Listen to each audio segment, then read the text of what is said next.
Bueno, buenas noches.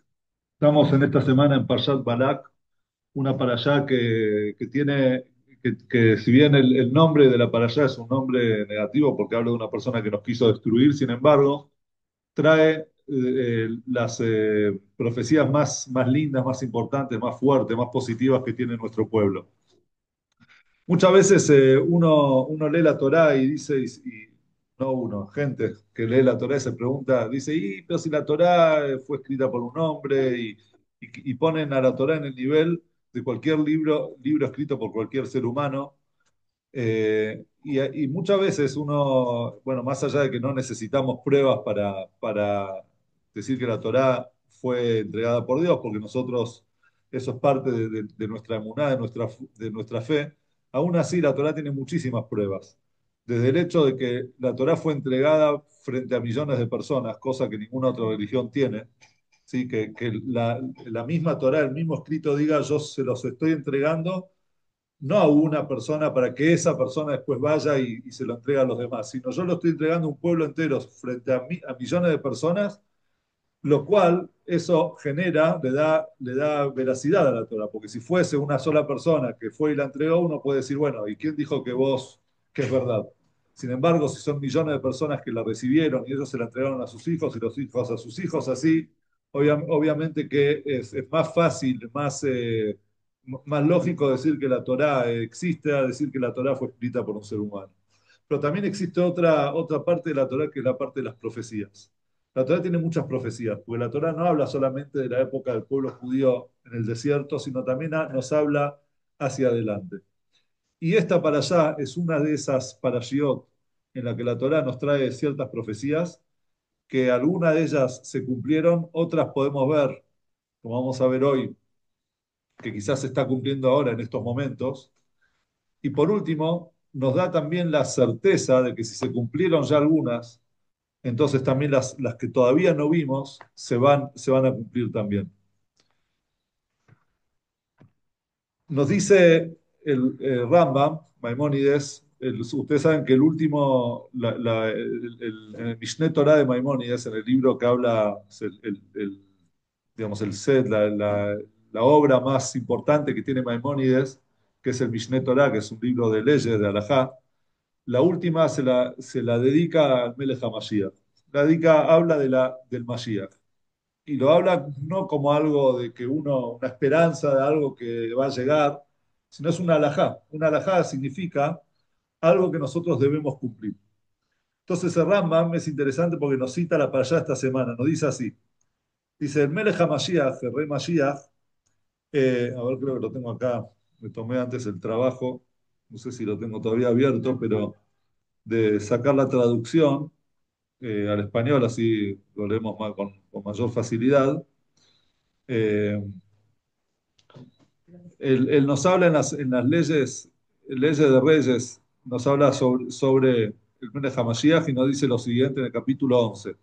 Dice, en el futuro, el rey Mashiach se levantará y regresará el reinado a la casa de David a su antigüedad. Nosotros sabemos que la dinastía de reyes del pueblo de Israel es la dinastía davídica, o sea, que viene del rey David.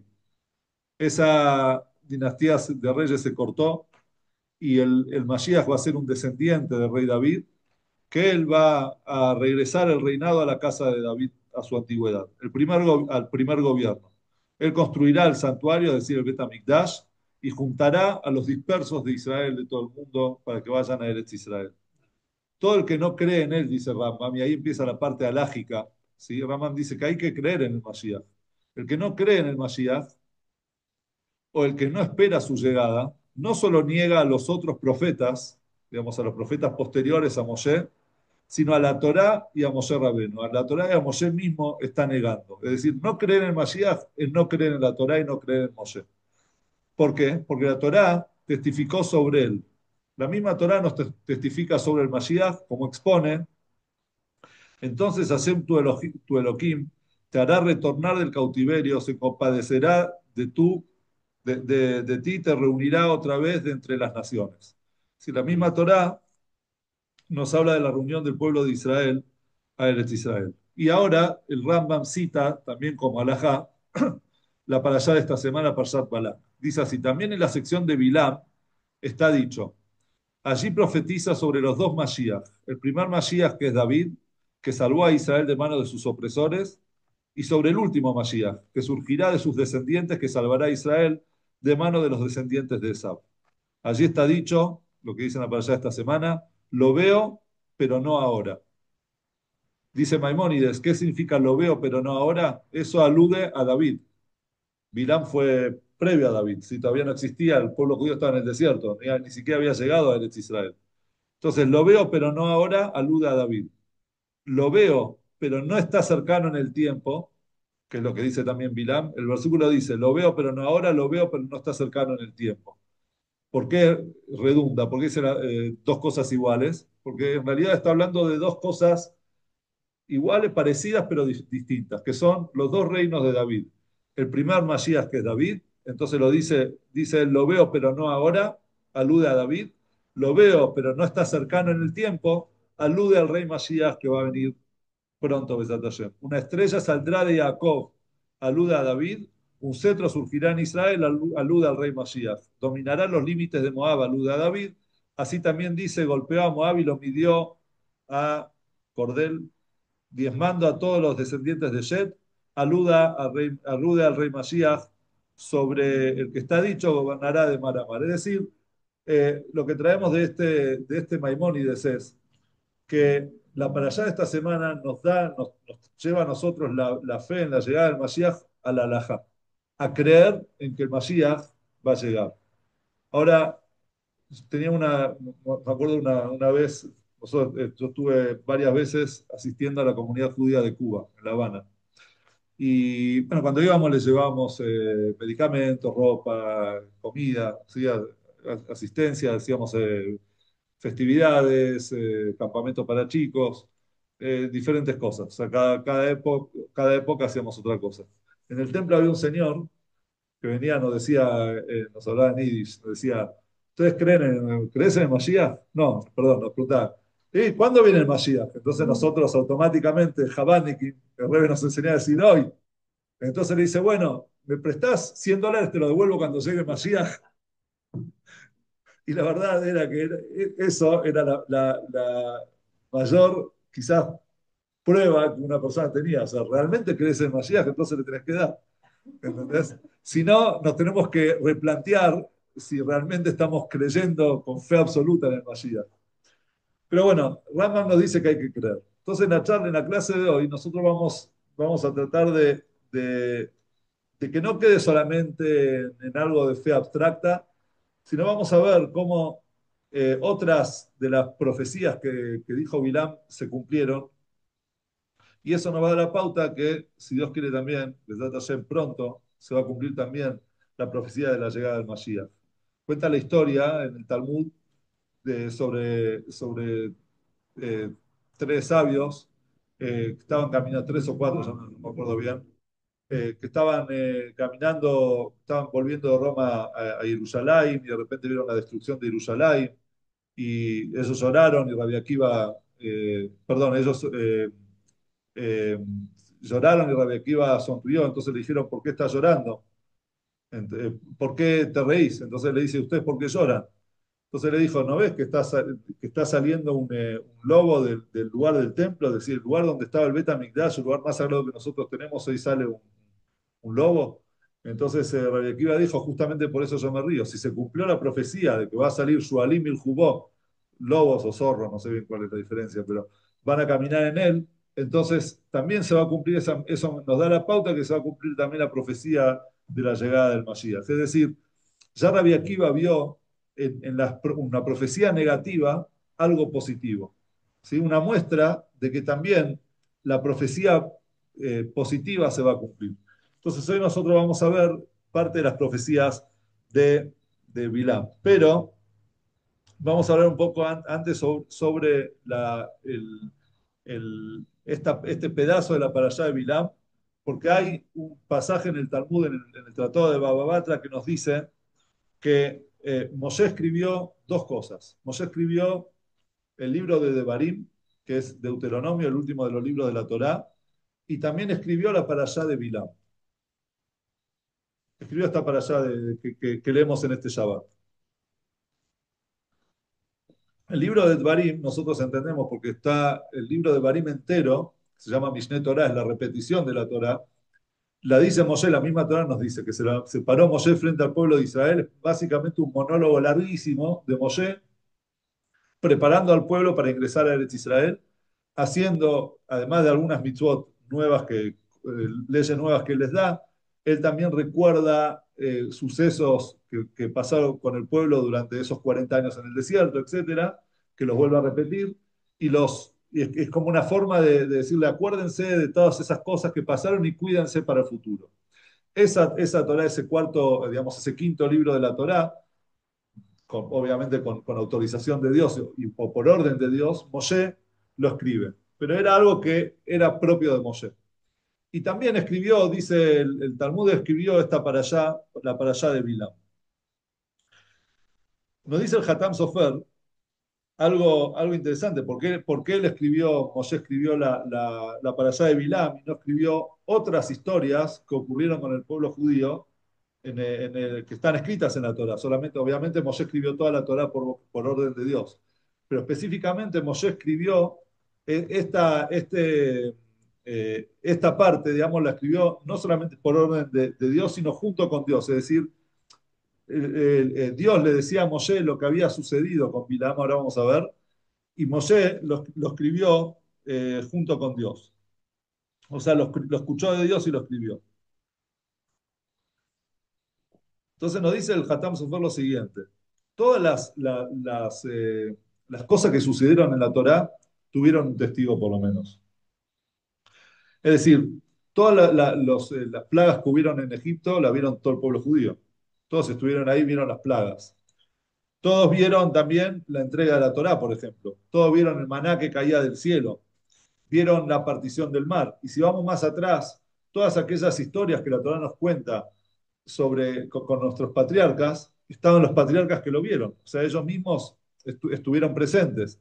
Y podemos seguir así también hasta la época al comienzo, a Bereshit. Cuando Dios crea el mundo, estuvo después de eso, lo puso a Adán. O sea, Adán y Jabá, Adán y Eva, cuando Dios los crea, ellos de repente no nacen, sino son creados, porque ellos no nacieron, son creados, caen de repente, aparecen en un mundo recién creado. Entonces ellos podían ver la creación de Dios, ¿sí? Se dieron cuenta que no había más nadie en el mundo. Ellos sabían que Dios mismo los creó, ni siquiera nacieron, o sea, ellos no fueron bebés. Entonces ellos pudieron ser testigos de la creación de Dios.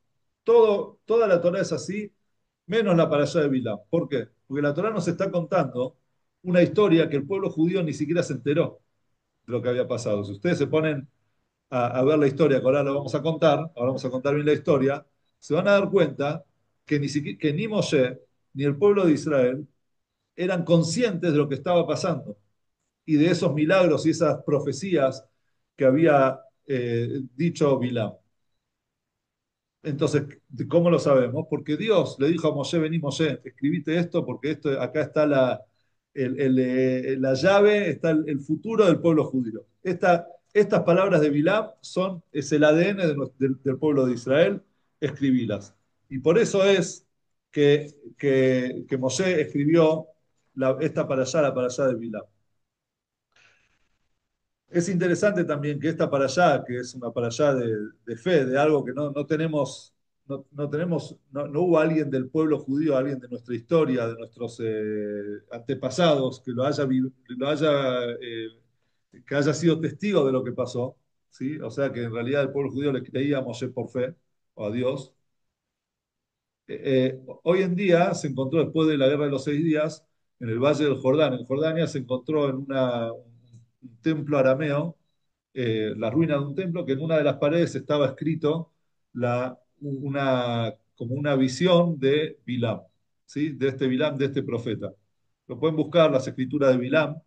Eh, Dicen que no tiene nada que ver con lo del pueblo de Israel, pero me parece, no leí todo bien hasta el final, pero parece que él habla ahí algo de un apocalipsis, que quizás esa apocalipsis nosotros la podemos conectar con lo que él habló de la llegada del Mashiach, es decir, un apocalipsis quizás no como una apocalipsis destructiva, sino al contrario, un nuevo nacimiento, un nuevo mundo vamos a vivir con la era del Mashiach. Pero bueno, más allá de eso, lo que sí vemos es que Bilam existió, este profeta existió, ¿sí? Y ahí existió justo en el lugar donde la Torá dice que existió. Pero bueno, más allá de eso, vamos a ver también bueno, la historia de Bilam, pero antes quiero también decir que hubo en el Talmud, ya lo vamos a ver en un rato más también, pero lo traigo ahora también, el Talmud dice que los sabios al principio querían agregar, anexar la parashá de Bilam al Shema de Israel, ¿sí?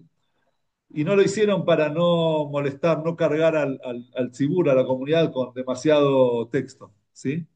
Pero ¿por qué lo querían poner? Bueno, el Talmud dice porque en una de las partes habla de, de acostarse y levantarse, que ya lo vamos a ver después, y por eso lo querían poner. Pero en realidad dice el Hatam Sofer que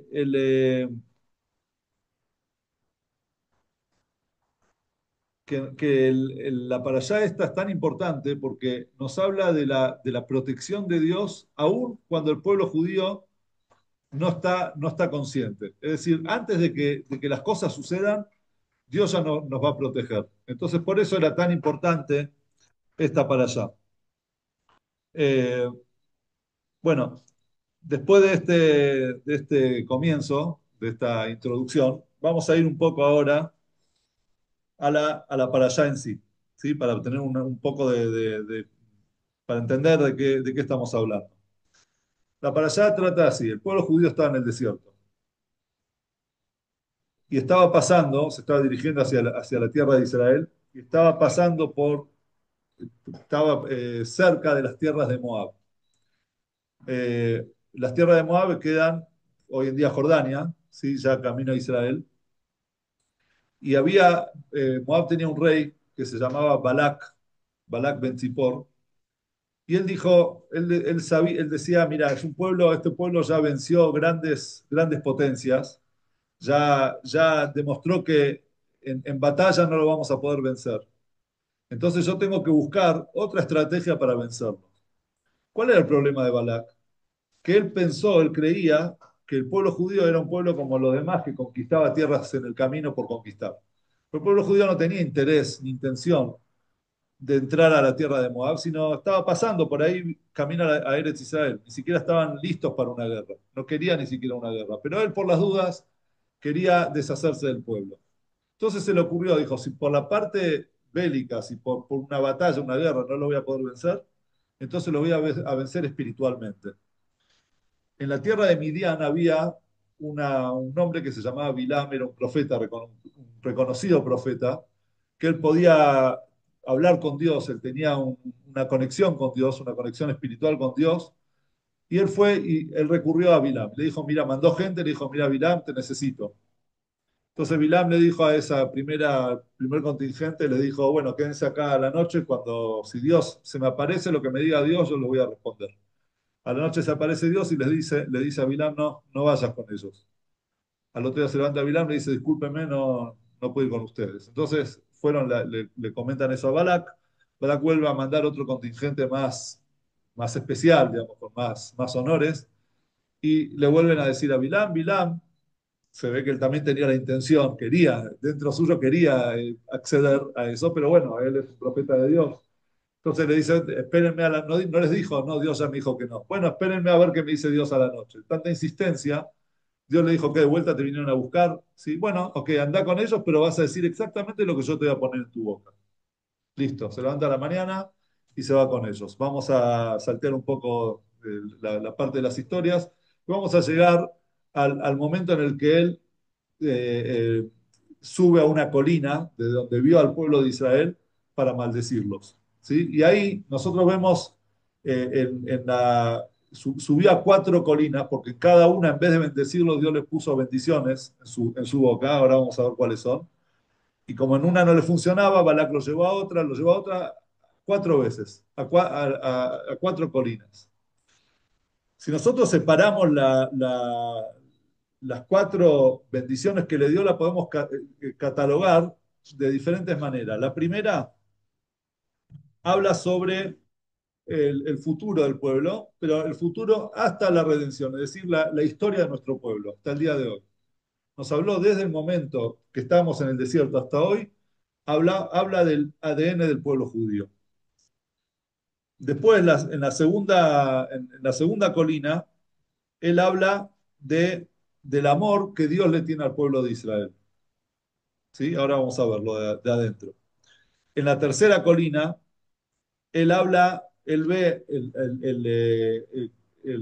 cómo estaban acampando así en ese momento y él habla del presente del pueblo, de la belleza del campamento del pueblo de Israel. Y en la última colina él dice las profecías más importantes, que son las profecías de la llegada del Mashiach, la que citó Maimónides. Lo podemos ver de adentro, aunque después lo vamos a analizar mejor, pero lo voy a leer así más o menos rápido. Eh, Dice así, la primera que dijimos que habla del futuro del pueblo de Israel, cuando decimos futuro, para nosotros puede ser pasado también y puede ser presente. Era futuro para él, porque de eso estamos hablando. Cuando él profetizó, digamos, en su profecía, era una profecía para el momento en el que ellos estaban viviendo. Ellos estaban en las tierras de Moab, camino a Eretz Israel, en el desierto, cuando habían salido de Egipto, que si todavía ni siquiera se habían asentado en Eretz Israel. Y él, cuando nosotros vemos lo que él dice, vamos a entender por qué era una profecía cumplida, igual la vamos a desarrollar un poco más, pero lean el texto de esta manera. Eh, Bilam declaró su oráculo y dijo, Balac, rey de Moab, me ha traído desde Aram, desde las colinas del oriente, diciéndome que viniera a maldecir a Jacob e invocar ira divina contra Israel. Pero ¿qué maldición puedo pronunciar yo si Dios no concederá una maldición? ¿Qué ira divina puedo invocar yo si Dios no estará enojado? Veo a esta nación desde las cimas de la montaña, acá empieza la parte importante, veo a esta nación desde las cimas de las montañas y la miro fijamente desde las alturas. Es una nación que mora sola en paz, sin contarse entre otras naciones. Jacob es como el polvo. ¿Quién puede contar sus hordas? ¿Quién puede enumerar la simiente de Israel? Que muera yo la muerte del recto, más que mi fin sea como el suyo. ¿Sí? Entonces ahí va Balak y le dice a Bilam, ¿qué acabas de decir? ¿Cómo que quién puede maldecir a Israel? Mirá lo que es la simiente de Jacob. Es una nación que mora sola en paz sin contar entre las naciones. ¿Qué estás queriendo decir? ¿Sí? Ahí nos habló del futuro de Israel. Mirá cuántos van a ser. Mirá, el pueblo judío va a estar desde Israel, Salta, el mundo entero. Van a ser, ¿quién puede contar al pueblo judío cuántos somos? Y además, vamos a ver a qué se refiere con un pueblo que mora en soledad y y que no cuenta entre las naciones, ¿sí? Ya vamos a ver enseguida eso. Entonces, Balak le dice a Bilam, ¿qué hiciste? Veniste yo a otra colina. Va a la otra colina y ahí habla en la segunda de las, digamos, la segunda, entre comillas, intención de maldición, habla del amor de Dios al pueblo de Israel.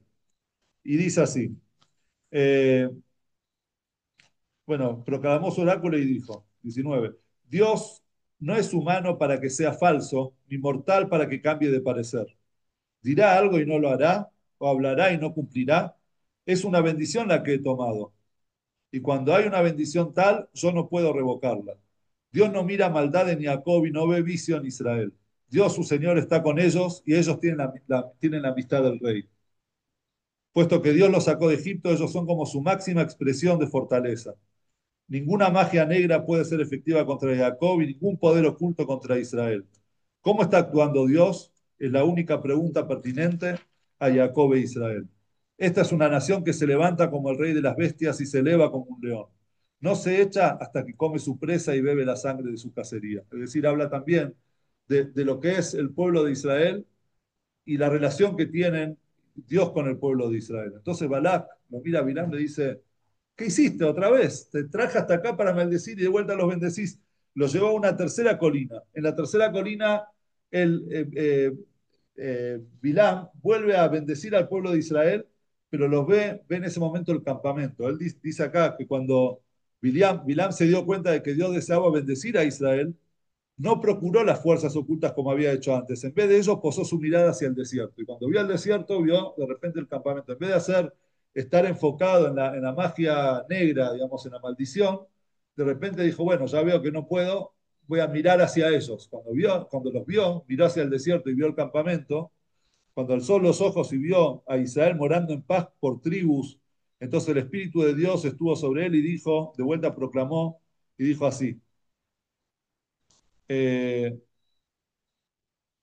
cuán buenas son tus tiendas, Jacob, tus tabernáculos, Israel.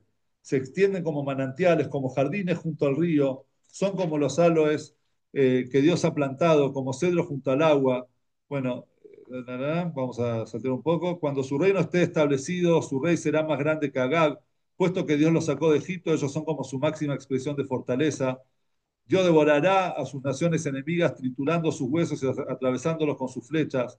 Israel se agazapa, yace como un león imponente. ¿Quién osará provocarlo? Aquellos que te bendigan son bendecidos y aquellos que te maldigan son maldecidos. Entonces, de vuelta, Bilam eh, vuelve a bendecir al pueblo de Israel. Entonces, Balak, ya enojado y enfurecido, le dijo: última opción, lo lleva a una cuarta colina, y en esa cuarta colina Bilam dio ya las profecías de la llegada del Mashiach diciendo, eh, lo veo pero no ahora, lo percibo pero no en el futuro cercano. Una estrella saldrá de Jacob y una vara se levantará en Israel, aplastando a todos los príncipes de Moab y dominando a todos los descendientes de Shet. Edom será demolido y su enemigo seguir destruido, pero Israel será triunfador. De Jacob vendrá un gobernante absoluto que borrará a los últimos sobrevivientes de la ciudad. Cuando Bilán vio a Amalek, proclamó su oráculo y dijo: primero entre las naciones está Amalek, pero al final será destruido para siempre. Cuando vio a los cineos, o sea, a todos los enemigos de Israel, proclamó su oráculo y dijo: vives en una fortaleza y has puesto tu nido en un peñasco, pero cuando llegue el tiempo de destruir a los cineos, ¿por cuánto tiempo Asiria se contendrá de ti? Entonces declaró su oráculo y dijo: ay, ¿quién puede sobrevivir a la devastación de Dios?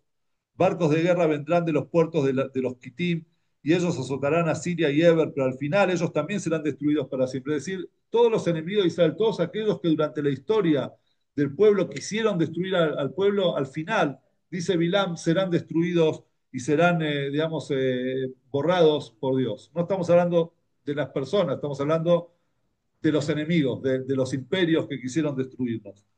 Con eso, Bilán partió y retornó a su hogar, y Balak también prosiguió su camino, y con eso termina esta historia corta de las bendiciones de Bilán. Y ahora nosotros nos vamos a enfocar en las primeras tres, porque queremos que con las primeras tres ver con esa esperanza, esperar la cuarta de las profecías. Entonces vamos a empezar con la primera, ¿sí? La primera dijimos que habla sobre el futuro del pueblo de Israel como pueblo. Y él dice que Merosh Turim Arenu y Baot Ashurenu, yo lo estoy viendo de las colinas, dice, Enam Levadad Ishkon Ubagoim Beit Hashav. Es un pueblo que mora en soledad, mora solo, y no toma en cuenta, digamos, al resto de los pueblos. La palabra, cuando la Torah, cuando Bilam trae esto, dice Hen Amle Badadishkon. Hen significa así es, puesto que es un pueblo que mora en soledad. La palabra Hen está compuesta de dos letras, de la letra Hei y de la letra Nun. El valor numérico de ambas está relacionado con el 5. Hei es 5, Nun es 50. Dice el Midrash que todas las letras de la Torah tienen una pareja, que con la pareja forman un número completo. Por ejemplo, la Aleph que su valor numérico es uno, está emparejada con la letra Tet, que su valor numérico es 9 y uno más 9 es 10. La Bet, que su valor numérico es 2, está emparejada con la Het, que su valor numérico es 8, juntas forman 10. La Gimel con la Zain, la Dalet con la Vav, y de repente la Hei, que es la letra del medio, la 5 queda sola, ¿sí? Única. Y por otro lado, lo mismo pasa también con las decenas. Nosotros tenemos la Yud con la Tzadik. Yud es 10, Tzadik es 90, forman 100. ¿Sí? Jaf con la Pei, Lamed con la Ain, la Mem con la Samach y la Nun, que es 50, queda en el medio queda sola. ¿Sí? Entonces dice el Midrash, eso es lo que dijo Bilam, Gen, la palabra Gen, este pueblo vive en soledad, es único, es un pueblo que no se va, no se mezcla entre el resto de las naciones. Y ahora vamos a ver de qué se trata. Dice el Midrash, todas las naciones se fueron asimilando a los, digamos, a los imperios que los dominaron y fueron perdiendo su identidad. Podemos verlo acá, en Argentina, la identidad de, de- de la Argentina no es una identidad occidental originalmente. Sin embargo, hoy uno viene al país y está más o menos occidentalizado, ¿sí? En casi todo, y así en un montón de pueblos. Entonces, pero el pueblo judío, no importa dónde esté, se va a distinguir entre los demás. Y eso es lo que dijo en la Megilá de Esther, si conocen la historia de Purim, había algo que le molestaba a Amán. Amán era el malo del el villano, ¿sí? Que quería destruir al pueblo. Y él va al rey Ahasveros, ahí en Persia, ¿sí? El rey del imperio persa, y le dice, Yeshno Amehad, Mefozdar Meforad Ben Amim, hay un pueblo que está disperso entre todas tus tierras, en todo tu imperio, Vedatem Shonot Mikolam. Ellos tienen costumbres, tienen una religión, tienen forma de vivir diferente a nosotros, a todos los demás. Ellos son únicos, viven distinto. Por eso no te conviene dejarlos vivos. Sí, porque algún día te van a cambiar, van a seguir así, cambian, no creen en los dioses persas, no hacen no tienen las costumbres persas. Entonces, ¿para qué los querés? Eso es Enam Levadad Ishkon, es un pueblo que vive en soledad, ¿sí? Donde uno está, obviamente, quiero aclarar, está de más, pero siempre por la duda, para algún despistado, cuando decimos vive en soledad, no significa que el pueblo judío no aporta y no se mezcla digamos, con el lugar donde vive, al contrario. Vemos nosotros grandes, no solamente los premios Nobel, sino grandes pensadores, científicos, filósofos, doctores, o sea, lo que los judíos aportaron para la ciencia, para el avance en el mundo entero, es incalculable. De hecho, porcentualmente hasta mucho más que otros pueblos. Pero aún así, la identidad del pueblo judío se mantuvo durante 3.000 años sin cambiar. Como pueblo, puede ser que haya algunas personas que van un poco más, un poco menos, pero como pueblo, con una Torá que pudo trascender generaciones, pudo trascender persecuciones, que no hubo un pueblo tan perseguido como el nuestro. Sin embargo, nuestras leyes, nuestra Torá, nuestros valores siguen siendo intactos, se siguen estudiando hasta el día de hoy. Entonces es algo que no hay algo igual en la historia de la humanidad. Y eso, ¿quién lo vio? Lo vio Bilam. Bilam vio un pueblo nuevo, un pueblo recién salido, recién se estaba formando, estaba en el desierto, ni siquiera había ingresado a Israel, y él los vio y dijo proféticamente, este pueblo va a trascender generaciones. Ningún otro imperio va a poder puede decir lo mismo sobre ellos, pero este pueblo trasciende generaciones. Ubagoim Beit Hashabi, en el resto de las naciones no le va a prestar atención. Significa que a pesar que cuando quieran perseguirlos en cruzadas, en pogromos, en inquisiciones, en Shoah, ellos no van a dejar su identidad, al contrario, es cuando más van a sacar a flote su identidad y van a decir, no, yo soy judío. Nosotros lo vimos esto en la última guerra. La última guerra, de repente empezaron a salir judíos de todos lados, que uno no los ve, ni en todo el año no cumplen ni los años. como judíos. Es decir, no, sin embargo, cuando les tocaron el punto, la esencia de ellos del judaísmo, saltaron y dijeron, yo soy judío orgulloso. ¿Tocás a Israel? ¿Tocás a mi pueblo? Yo me levanto y muestro, me pongo la kipá en la calle, me pongo un Maguen David así de grande para mostrarle a todos que yo soy judío. No me escondo, al contrario, muestro mi identidad.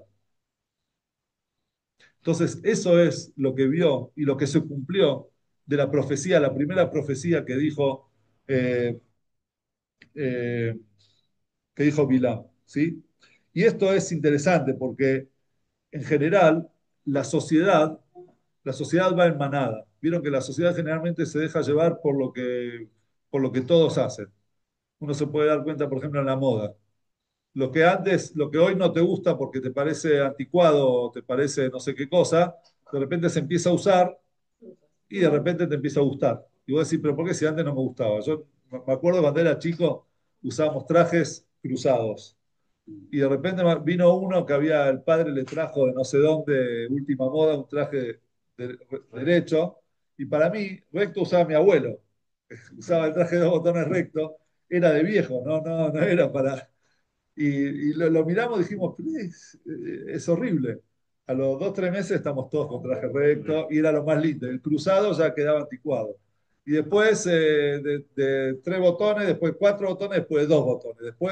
Y así la moda va pasando y te gusta. El pantalón antes se usaba ancho, después se empezó a usar chupín, ahora se vuelve a usar ancho. Y toda la gente ves que va con las modas.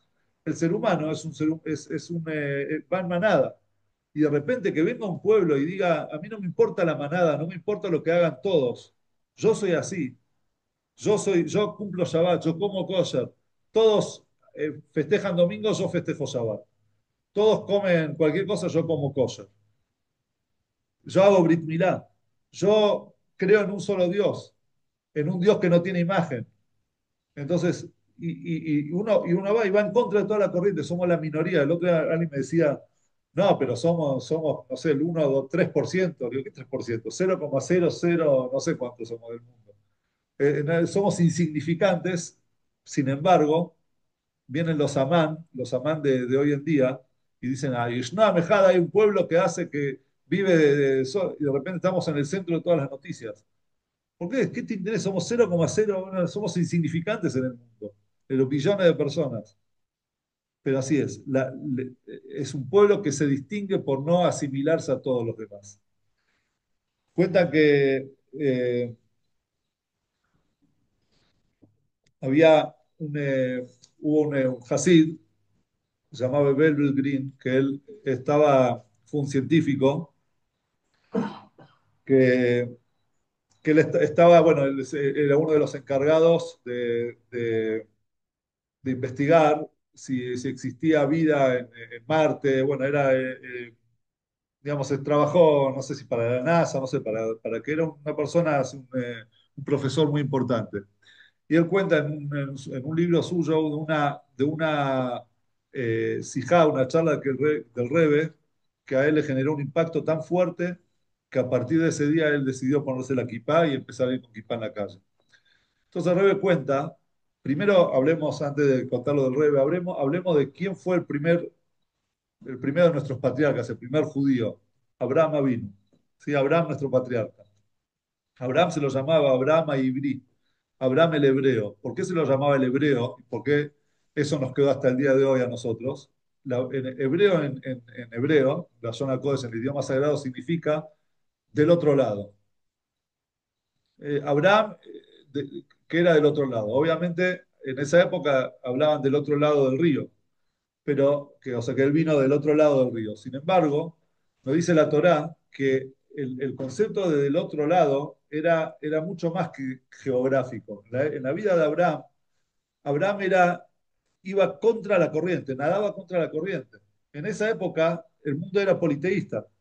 El mundo creía en dioses, eran paganos, y de repente Abraham era el único que empezó a creer en un solo Dios, en un Dios que no se ve, que no se toca, que no nos habla al oído, o a él sí, con Abraham habló, pero digo, un Dios que en realidad su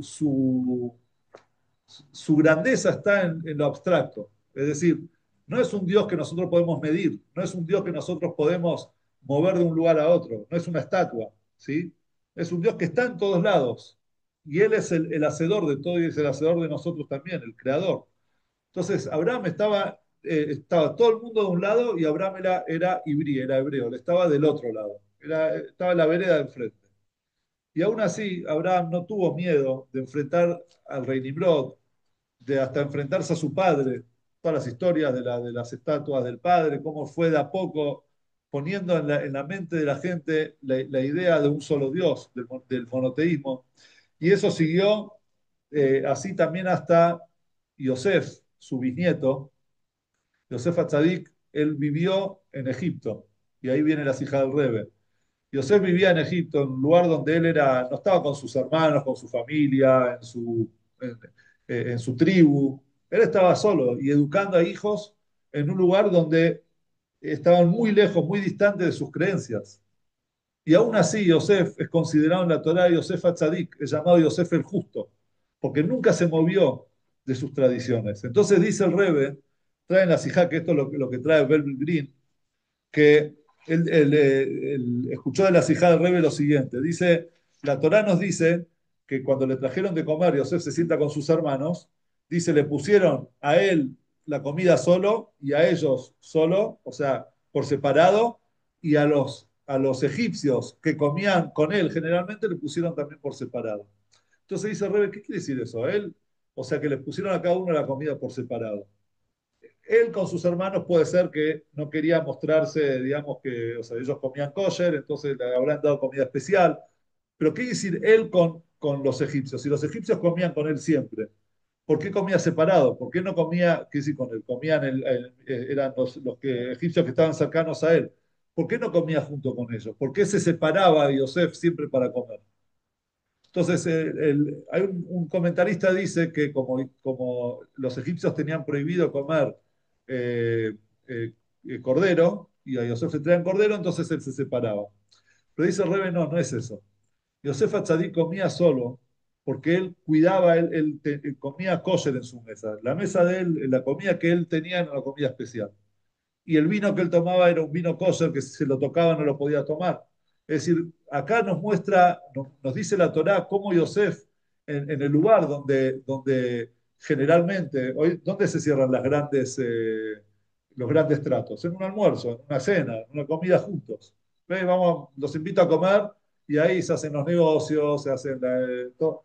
Sin embargo, Yosef, virrey de Egipto, donde debería haberse sentado con todos sus ministros y hacer, ver cómo hablar de la economía de Egipto y todas esas cosas, él comía separado. ¿Por qué? Dice el Rebe, porque Yosef era tzadik. Yosef era un judío orgulloso que nunca abandonó, ni siquiera en Egipto, las tradiciones judías. Dijo Beryl Green, Yosef Tzadik era así, en esas condiciones, kipá la cabeza y a partir de ahora yo también voy a hacer como Yosef Tzadik con la kipá en la cabeza. Eh,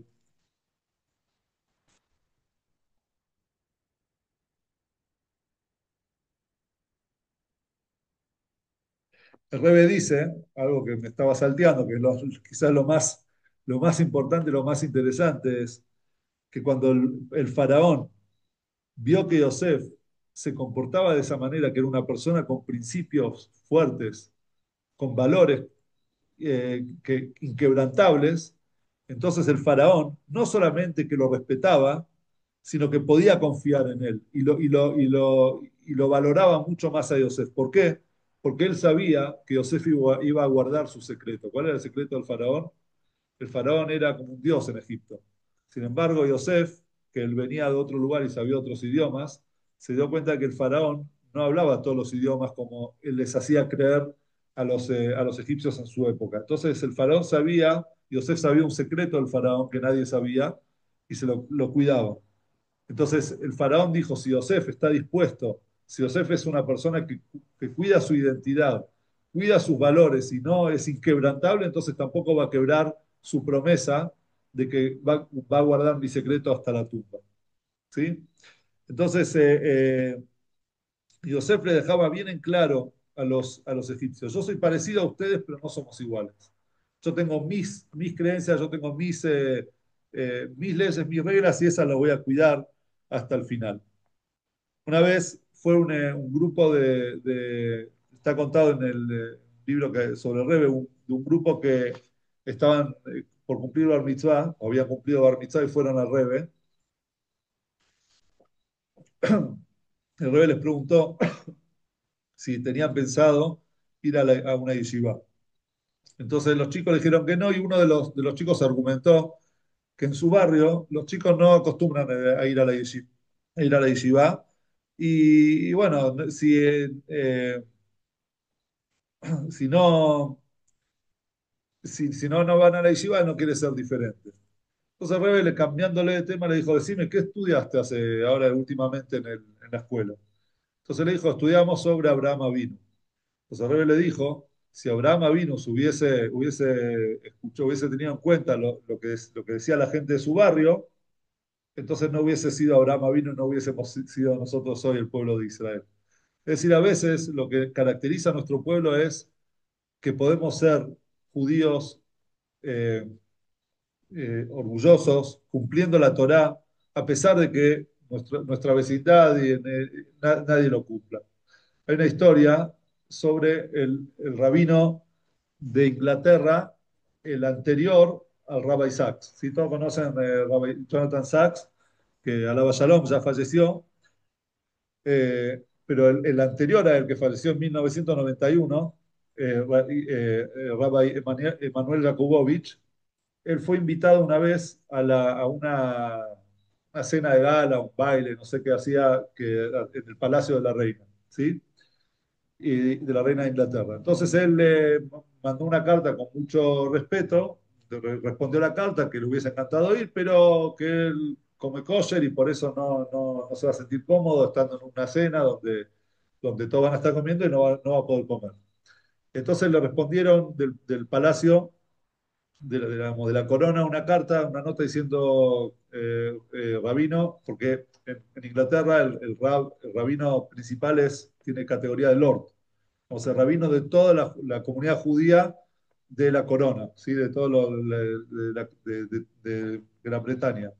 Entonces, para nosotros es un honor que usted venga y por lo tanto puede quedarse tranquilo que va a tener comida, pedimos especialmente para usted y para su señora comida kosher. Entonces, cuando el rabino llega, ve ahí, lo atiende el mozo, le dice, mire, esta es su comida. Tenía el mismo plato que todos, pero con un sticker que decía kosher, eran cubiertos nuevos, plato nuevo, comida kosher que le habían traído, no sé, de algún lugar. Tenía todo para él especial kosher.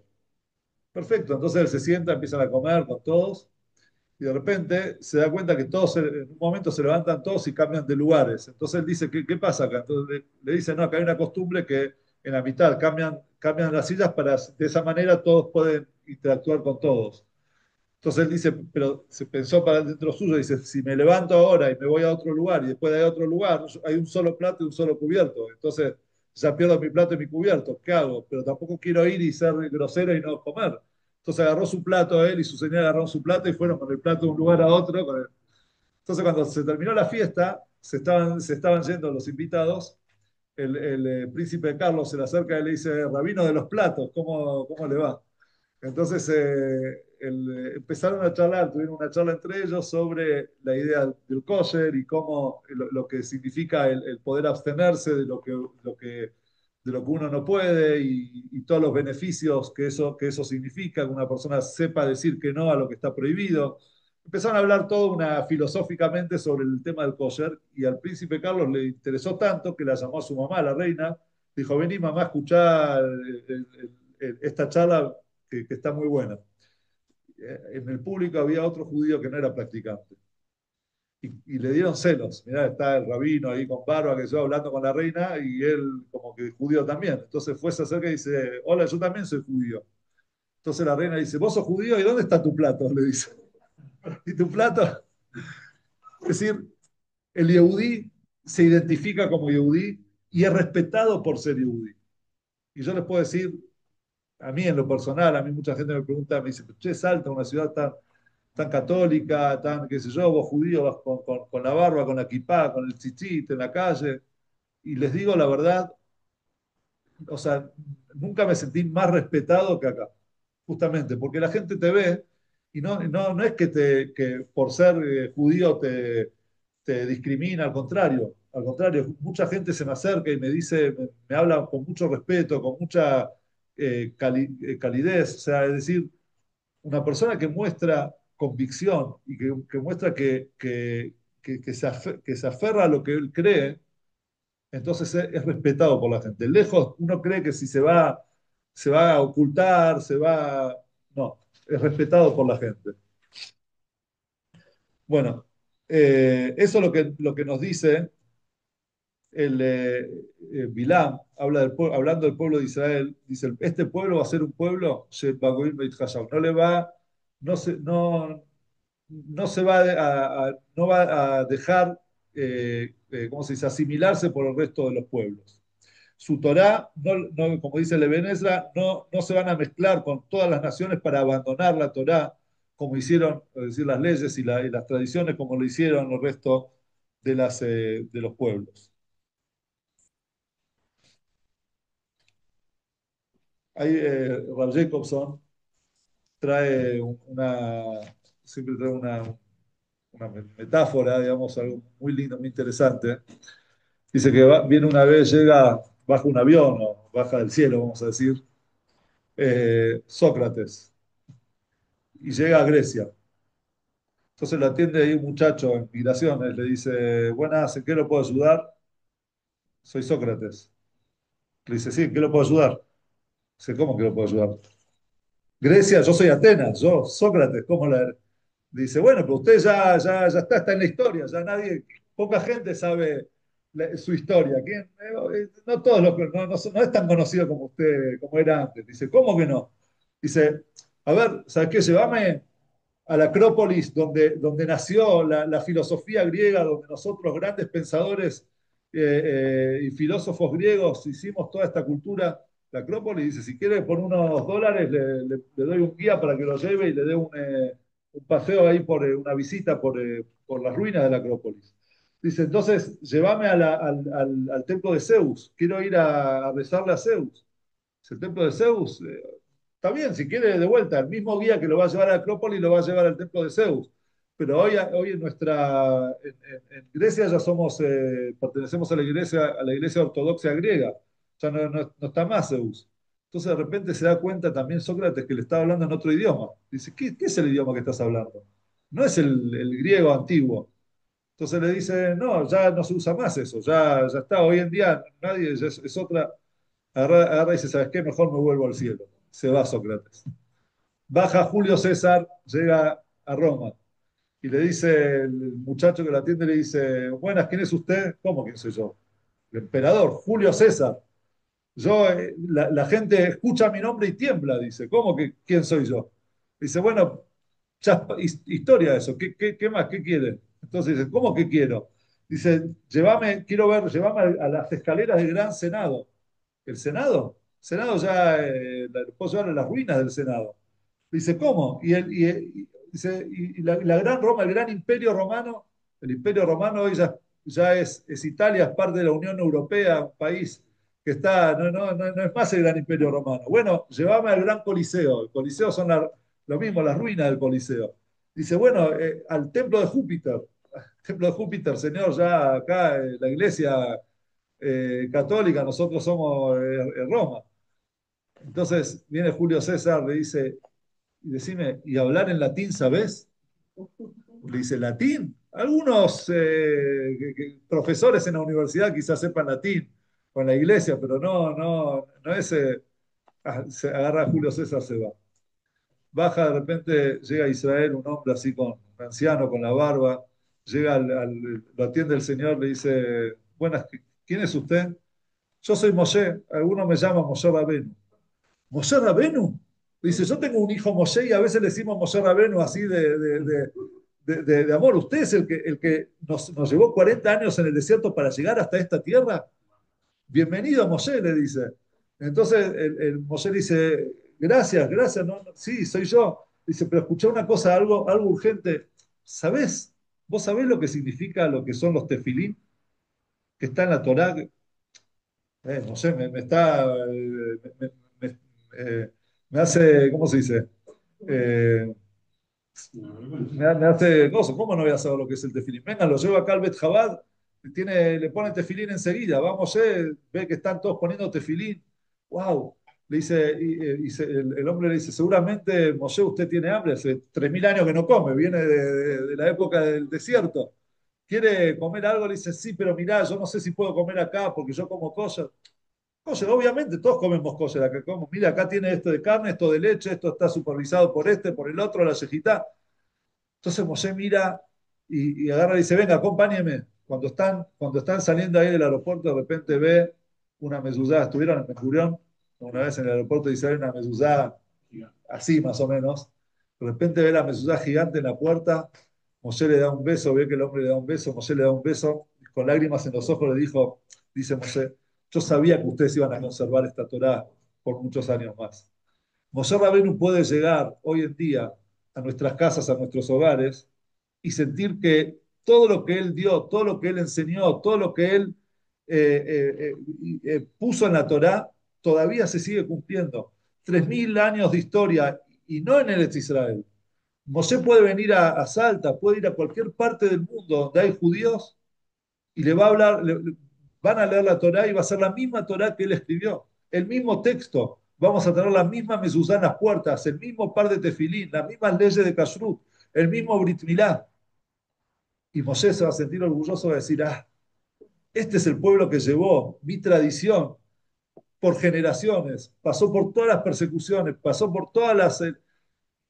y aún así los siguen aferrados a ello, siguen aferrados a eso.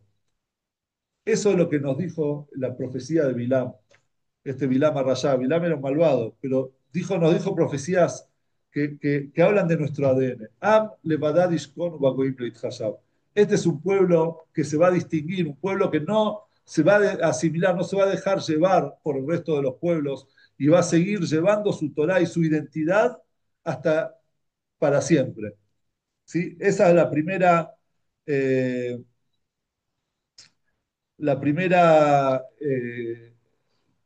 profecía que se cumplió. Y bueno, podemos ver también en la época de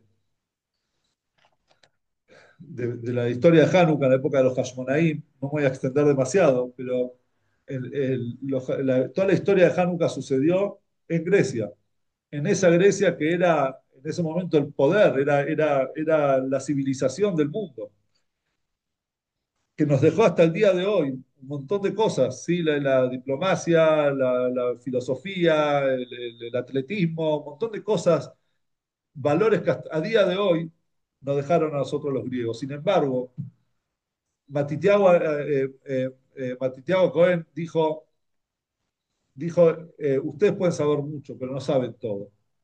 Es verdad que ustedes son importantes, que hicieron muchas cosas, pero hay cosas que van más allá del conocimiento del ser humano, que es la Torah. Es la relación con Dios. Mika Moja Belim Hashem, la palabra Macabí, que eran los macabeos, que era el lema que ellos llevaban en sus escudos, son las palabras, las primeras letras de las palabras Mika Moja Belim Hashem. ¿Quién es como vos, Dios, entre todos los dioses? Es decir, ustedes pueden hablar de los dioses griegos, todo lo que sea, pero hay Dios, hay un solo Dios. Y ese Dios es el que a nosotros nos da la Torá y nos da los valores que nosotros tenemos que cumplir. Esos eran los Hashmonaim. Ellos se pudieron enfrentarse también a los griegos. Después de eso vamos a la segunda, vuelve a subir a otra de las colinas y Bilam da su segunda profecía y habla del amor de Dios al pueblo de Israel. Y él ve y dice, yo no puedo maldecir al pueblo, porque Dios los ama. Este pueblo no es un pueblo que va a caer, no va a caer con facilidad. Y él dice así, eh,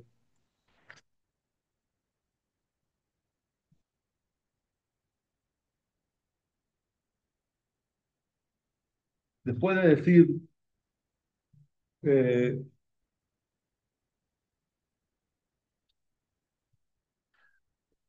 Dios no es humano para que sea falso, ni mortal para que cambie de parecer, dirá algo y no lo hará. O sea, Dios les prometió que los va a cuidar. Olvídense, ya no hay con qué maldecir a este pueblo. ¿Sí? Y al final, después de esto, sigue diciendo, dice, Enam que la vía kumu jearit nasa.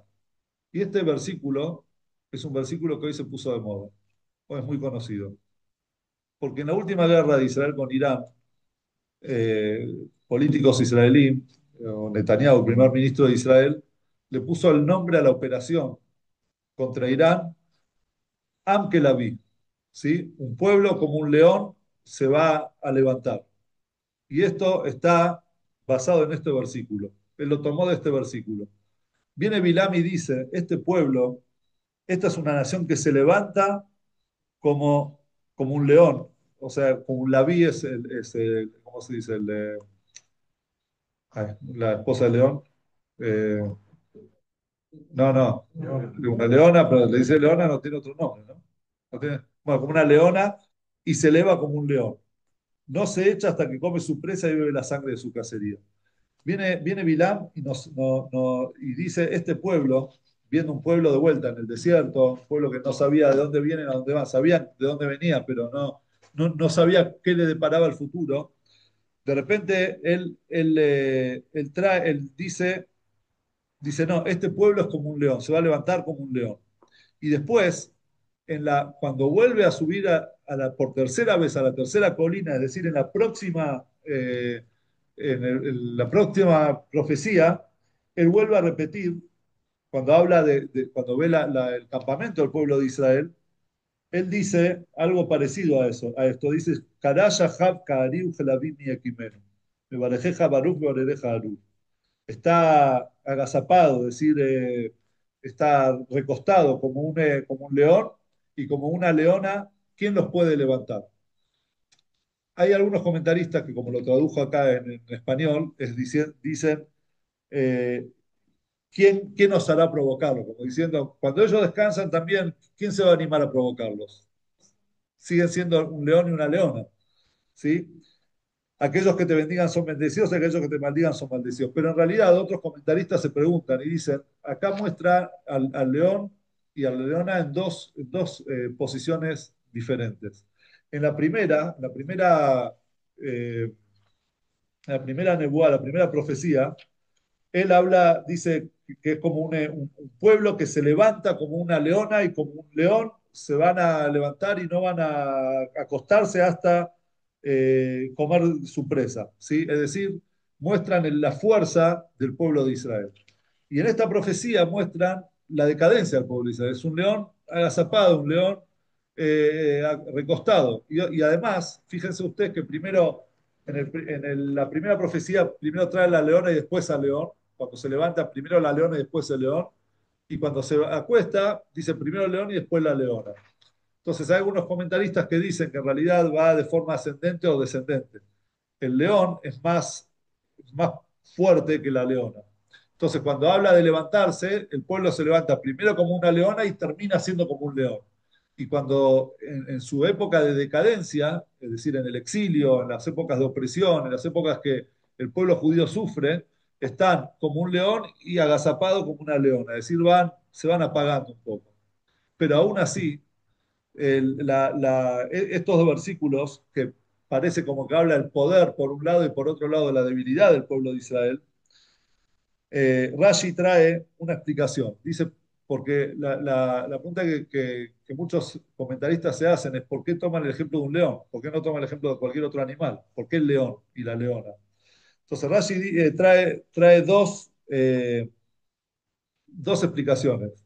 Dice, el león puede está acostado, pero cuando se levanta, de repente puede dormir un montón de horas, pero se levanta, de repente ruge y se levanta con fuerza como un león. O sea, cuando se pone de pie el león, se levanta con fuerza. Entonces Rashi dice que es así también el pueblo de Israel se levantan a la mañana y de repente empiezan a cazar mitzvot, empiezan a cazar preceptos. Se levantan con la fuerza de se pone el tzitzit, leen el Shema, se ponen los tefilín y salen a servir a Dios con la fuerza de un león. Y trae un Perusheni, una segunda explicación, trae Rashi, habla del poder en las batallas, el poder en las guerras. El pueblo judío es como un león cuando tiene que salir, cuando un enemigo los ataca, ellos tienen que salir a defenderse. Pero como Rashi trae también la parte espiritual de la explicación, entonces nosotros no nos podemos quedar, o sea, tenemos que enfocarnos en la parte espiritual del poder de un león, más allá del poder, obviamente, en una batalla. Pero es interesante ver que Rashi trae la mitzvot de Tzitzit, Shema y Tefilín. Y en la última guerra, si los que pudieron ver a los Hayalim, hubieron tres cosas que en las bases, antes de salir digamos, a Gaza, y en la guerra no de Irán, sino en la de Gaza, lo que más pedían los Hayalim eran tzitziot, tefilín, para decir el Shema. Sí, es interesante que ese era el pedido de los Hayalim antes de salir a la guerra. Pero bueno, volvemos a lo que dice el Talmud, que originalmente querían poner el Shema, dentro del Shema querían ponerla para allá, esta de Bilá, pero dijeron que no. ¿Por qué lo querían poner? Porque ahí habla de que están acostados, están agazapados, es decir, están acostados como un león, Ujelabim y Equimeno, y como una leona, ¿quién los va a levantar? Entonces, como el Shema es al acostarse y al levantarse, como dice el Shema, entonces quería mostrar el Talmud, quería traer también estos versículos que hablan de acostarse y levantarse como un león. Pero el Rebe trae una explicación muy, muy linda, muy emotiva, muy emocionante, que dice así. Cuando la Torá nos habla supuestamente de la debilidad del pueblo, que se acuesta como un león, el Rebe nos dice, nos habla de la identidad que aún una persona, hablando espiritualmente, como dijo Rashi antes, aún una persona, un judío, que está dormido, que quizás pasan años y él no reacciona, es como un león que está dormido. Un león puede dormir muchas horas, puede acostarse, uno lo ve al león así acostado muchas horas, pero cuando se levanta es el cazador más temido del desierto, ¿sí? Entonces, el Rebbe dice, cuando una persona también un judío está dormido, está un poco así calladito, no deja de ser en su identidad, de arder dentro de él un fuego, una chispa divina, una parte de Dios. El que es hijo de Dios siempre. Y en algún momento se va a despertar. Y eso es interesante, ver que el, la halajá nos dice, la halajá trae que cuando una persona tiene animales domesticados, entonces, ¿qué pasa cuando un animal domesticado causó un daño? Causó un daño a otro animal, de otra persona o así. ¿Cuánto tiene que pagar? Entonces, la primera vez y la segunda vez paga mitad. Sí, mitad ¿cómo se dice? Cuando se le pone una indemnización. Mitad de indemnización. ¿Por qué? Porque es un animal domesticado, no tenía por qué salir y causar un daño, ¿sí? Si lo hace ya tres veces, entonces ahí tiene que pagar entero. ¿Por qué? Porque el dueño ya es un animal que hace daño. Ya tenés que saber que tu animal lo tenés que cuidar bien. ¿Qué pasa si una persona domestica un león? Dice la halajá, un león, desde un principio, sabés que si vos tenés un león en tu casa, por más domesticado, amaestrado, lo tenés del circo, de no sé qué, que sepas que un león va a pagar siempre entero. ¿Por qué? Porque un león siempre va a ser un león. El león puede estar años domesticado, pero de repente un día se levanta y él nunca deja de ser un león.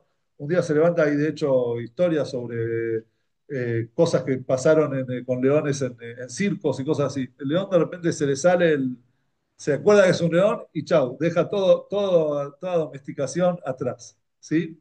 Entonces, dice el Rebe, el Yehudí es así.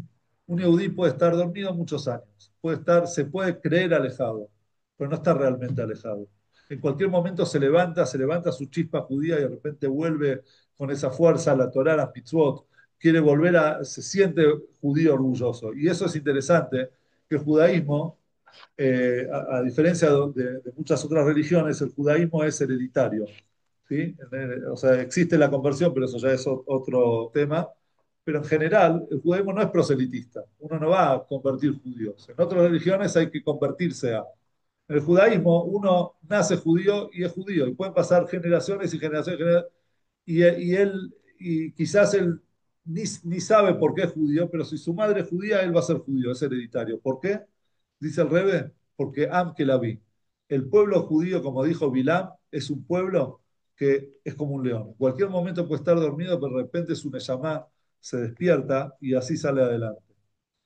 Yo conozco casos de gente que no voy a dar muchos detalles porque las clases son grabadas y no sé si la gente justo de repente ve la clase y dice, uy, está hablando de mí, no me pidió permiso, pero gente que realmente no creció como judíos, no crecieron como judíos, y de hecho hasta en su casa hubieron otras religiones que no eran la judía, pero de repente en algún momento de su vida, por ciertos motivos que le tocaron su identidad, saltaron y de repente se despertaron. Se despertaron y empezaron a sentirse, digamos, y a ser y a pertenecer al pueblo judío. Eso es lo que nos dijo a nosotros en una de sus profecías, Bilam. Entonces vimos acá como Bilam se cumplieron ya las tres primeras profecías de Bilam sobre cómo es el pueblo de Israel.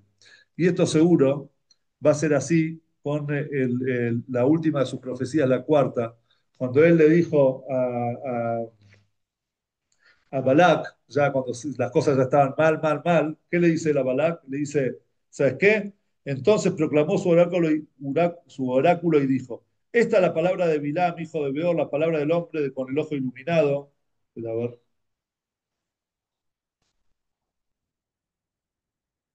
sí.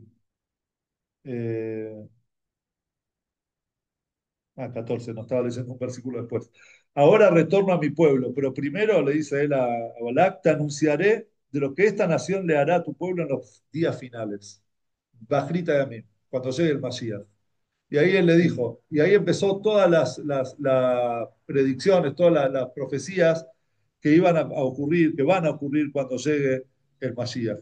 Entonces nosotros estamos seguros de que si las profecías, las primeras profecías de Bilam se cumplieron, si hoy, si el pueblo de Israel es un pueblo que pudo pasar años de persecución y llevar su historia, su identidad a flor de piel a cada lugar donde fueron, llevar la Torá, un Moshe que se puede sentir hoy orgulloso de su pueblo, porque es un Amle Badad Ishkon Bagoim Beit Hasham, porque es un pueblo que se distingue, un pueblo que es único, o sea, que vive en soledad, es decir, no se asimila a todos los demás, no importa cuándo hablemos, en qué parte de la historia, hasta el día de hoy, 3000 años después, estamos en nuestra casa acá sentados comiendo kosher y hablando de Torá, hablando de la Torá que Moshe nos entregó.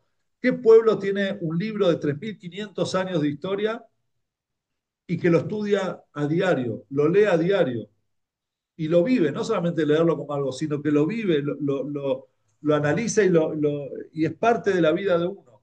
Eso es lo que vio Bilam en el pueblo de Israel. Y también vio eso que somos como leones. Y hoy lo pudimos ver. Hoy, Baruch Hashem, en estos últimos momentos, pueblos que estaban, que amenazaban nuestra existencia, hoy en día muchos de ellos ya están en procesos de paz, ya hay hasta paz entre nosotros. Y por otro lado también vemos los que no están siendo vencidos por este pueblo que se levanta como un león. Al león vos lo podés molestar, lo podés, pero llega un momento que cuando se levanta, ahí sí ya agarrate porque nadie puede contra él. Que Hashem nos mande Besat Hashem al Mashiach y que podamos ver todas estas profecías hechas realidad, que Hashem mande paz al mundo donde no haya más persecución, donde la Torá sea el idioma del mundo entero y podamos dedicarnos únicamente, como dice otra de las profecías sobre la llegada del Mashiach, que toda la ocupación de la humanidad sea la espiritualidad y el conocimiento de Dios.